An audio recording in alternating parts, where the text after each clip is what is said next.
বিদ্যুৎ সরবরাহ চুক্তির আওতায় ভারতের আদানি পাওয়ারকে $384 মিলিয়ন পরিশোধ করেছে বাংলাদেশ। জুন মাসে এই অর্থ পরিশোধ করা হয়। এর ফলে বিদ্যুৎ সরবরাহ চুক্তির আওতায় পূর্বে স্বীকৃত প্রায় সমস্ত বকেয়া পরিশোধ হয়েছে বলে সংশ্লিষ্ট সূত্রে জানা গেছে।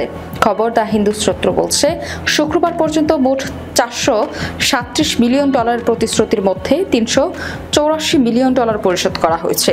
এতে 2025 সালের 31 মার্চ পর্যন্ত বাংলাদেশের স্বীকৃতি পাওনা সম্পূর্ণরূপে পরিশোধিত হয়েছে।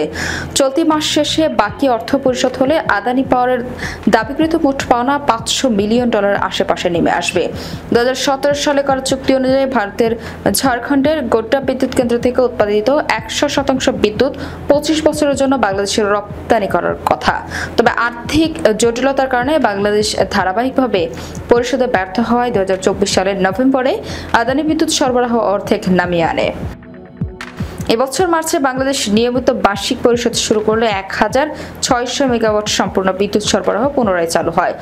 সর্বশেষ পরিশোধ সহ বাংলাদেশ এখন পর্যন্ত আদানিকে প্রায় $1.5 বিলিয়ন পরিশোধ করেছে। মোট বিল করা হয়েছে প্রায় $2 বিলিয়ন।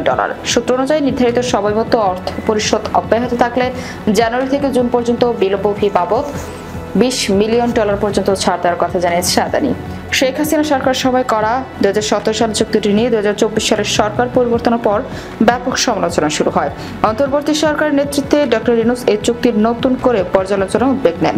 তার নির্দেশে গঠিত উচ্চ পর্যায়ের কমিটি বর্তমানে এই বিষয়ে কাজ করেছে।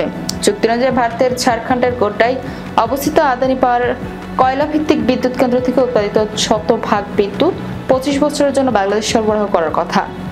বিদ্যুৎ সরবরাহ আংশিক স্থগিত হওয়ার পর চলতি বছরের মার্চ থেকে আমার পুরো 1600 মেগাওয়াট সরবরাহ শুরু হয়েছে।